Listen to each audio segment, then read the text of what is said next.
홍길동도 제대로 안 봤어. 홍길동전.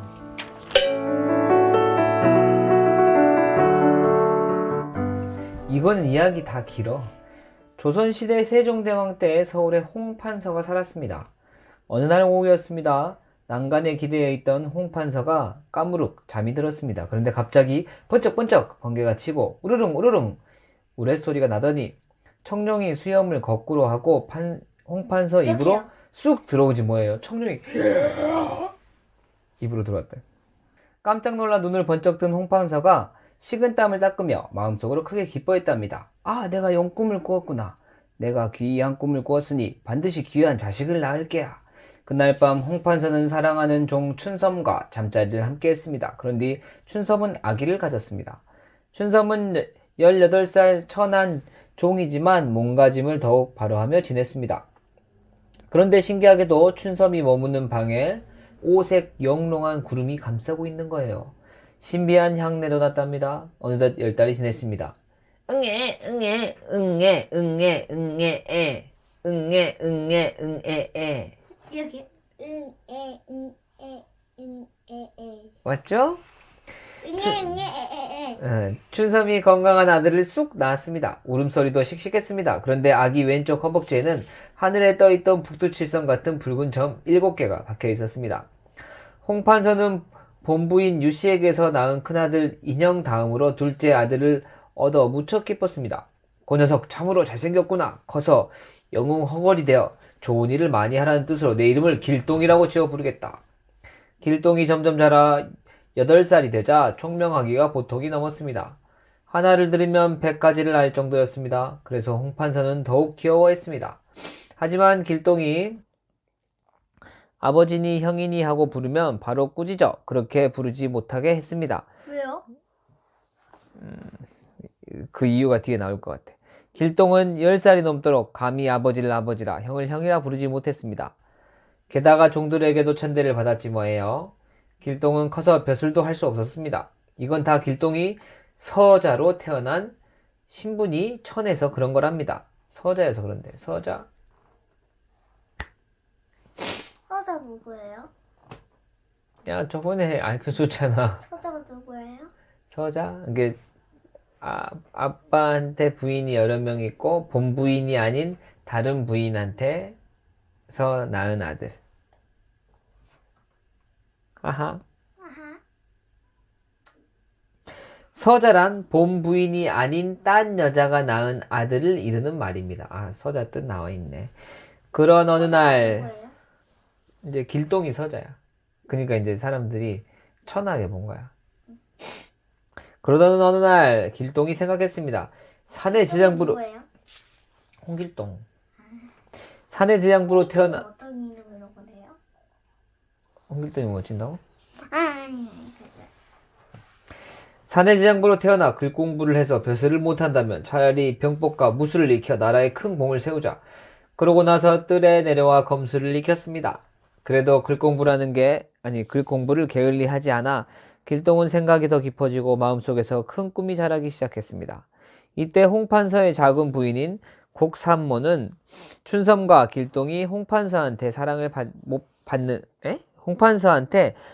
받는 게 못마땅했습니다. 따라다니는? 네, 너 따라다니는데요? 너로 고정이 지로 됐어. 가도요? 아니, 근데 도망가면 안 따라다니지. 그래서 못된 깨를 생각했습니다. 그러세요? 그런 어느 날 곡산모가 홍판서에게 점쟁이를 데리고 갔습니다. 커서 홍반쌤 다 지었어요? 이름을 다시? 아니, 이제 홍판서는 한 이제 장도 안 넘기네? 이게 길다니까. 홍판서는 재미삼아 길동이 관상을 보라고 했습니다. 길동의 얼굴을 살펴보던 점쟁이가 깜짝 놀라지 뭐예요. 왜 그리 놀라나? 대감마님, 도련님은 임금님이 될 관상이라 놀랐습니다요. 뭐라? 홍판서도 부인도 모두 다 화들짝 놀랐답니다. 조선시대에 임금이 될 관상을 타고났다는 건 역적이 되어 반란을 일으킨다는 뜻이고 반란을 일으킨다는 건 그 집안이 망한다는 뜻이었거든요. 점쟁이가 돌아간 뒤 한 걱정하다 홍판서는 병이 들어 자리에 눕고 말았습니다. 그러자 본부인인 유씨와 곡산모는 집안을 위해 길동을 죽여야겠다고 뜻을 모았습니다. 두 부인은 자객을 구해 길동을 죽이라고 했습니다. 왜요? 길동이 임금이 될 관사, 임금이 된다고 하면 역적으로 몰려서 그 집안이 다 죽을 수도 있어. 그러니까 이제 길동이 때문에 우리 집안 난리 나겠다. 얘를 먼저 그냥 죽여야겠다. 이렇게 생각을 한 거야. 자객이란 사람을 몰래 죽이는 일을 전문으로 하는 사람이에요. 하지만 길동은 비범한 재주와 신비한 도수를 부렸습니다. 그러자 칼을 휘두르던 자객이 제 칼에 찔려 세상을 훌쩍 떠나고 말았습니다. 이제 이 집에서 픽 하고 이제 자객이 죽은 거지. 이제 이 집에서 더 이상 살 수 없다. 이렇게 생각한 길동은 홍판서에 가서 모두 다 말했습니다. 길동아, 내가 품은 원을 풀어주겠다. 오늘부터 나를 아버지라고 부르고 내 형을 형이라고 불러도 좋다. 아버님 소자의 한을 풀어주시니 감사할 뿐입니다. 흐흐흐. 길동은 이제 홍판서를 정정당당하게 아버지라고 부르게 된 거예요.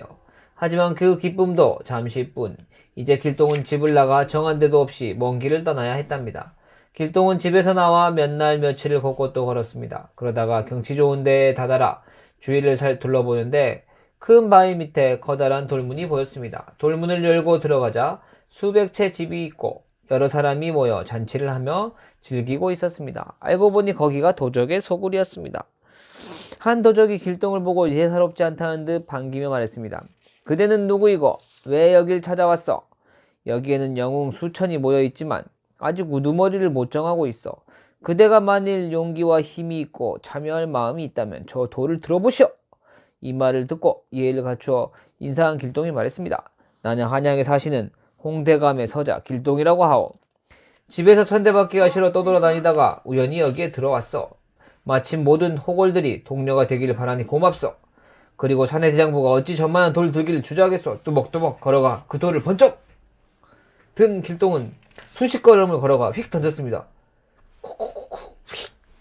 우와! 소식가 엄청 많은 건데. 네, 장사다 장사. 저 돌 무게가 1000근이나 되는데 길동의 힘에 깜짝 놀란 도적들은 일제히 무릎을 꿇었지 뭐예요. 장군님, 저희를 이끌어 주십시오. 이렇게 한 거야.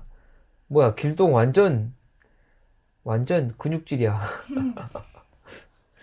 이렇게 해서 길동은 도적들의 우두머리가 되었습니다. 길동은 잔치를 베풀어 부하가 된 도적들과 함께 즐겼습니다.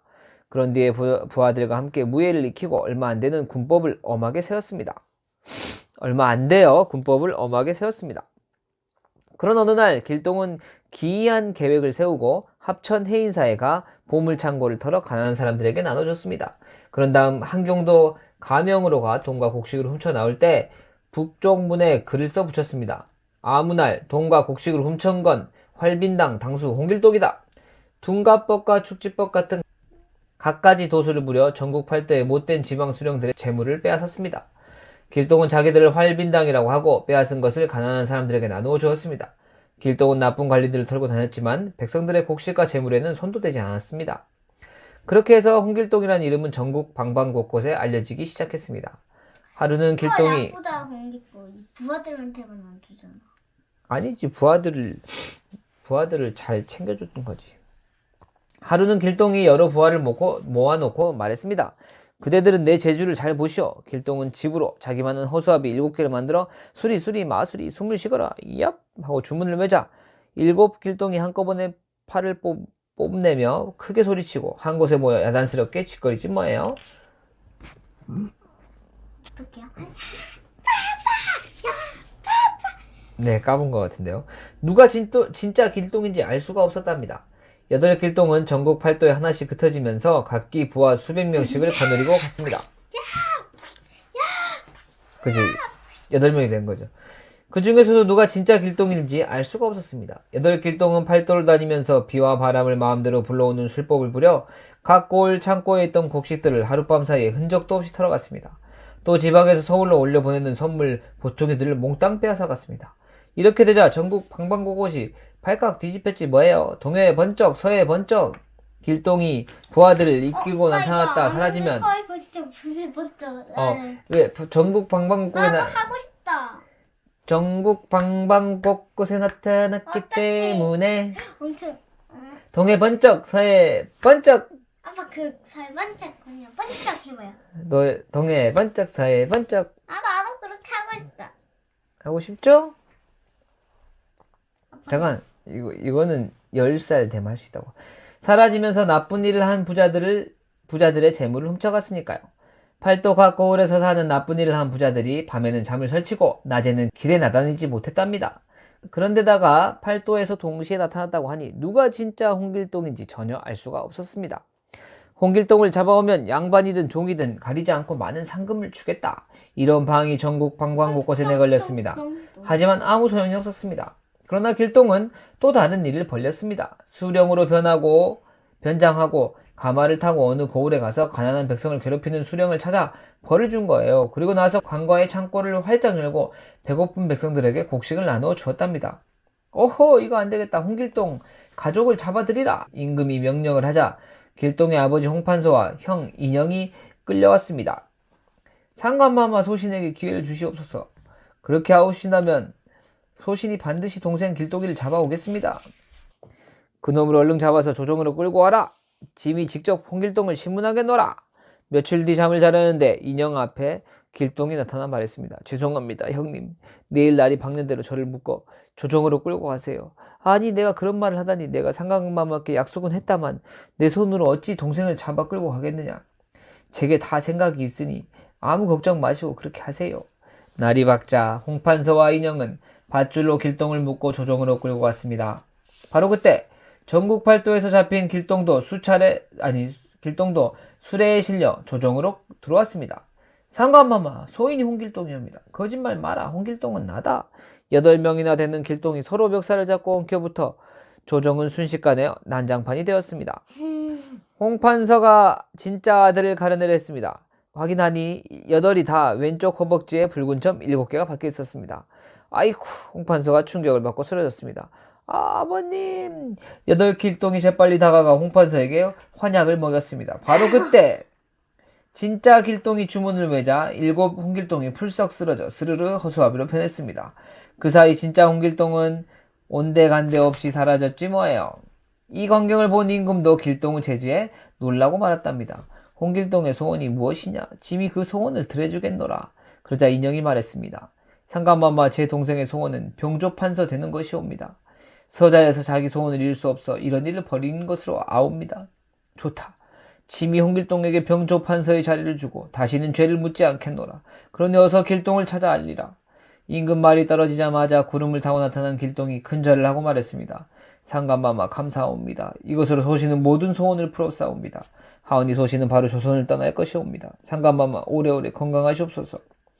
이렇게 인사를 하고 나서 아버지와 형에게도 인사를 한 길동은 구름을 타고 휙 어디론가 날아가 버렸습니다.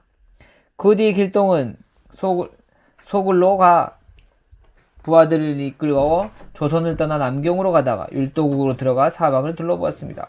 산이 좋고 물이 맑아 평안하게 살만한 데로구나. 그래, 여기다 집을 짓고 농사를 지으며 살자. 이렇게 해서 길동과 부하들은 율도국의 자리를 잡았습니다. 홍길동이야.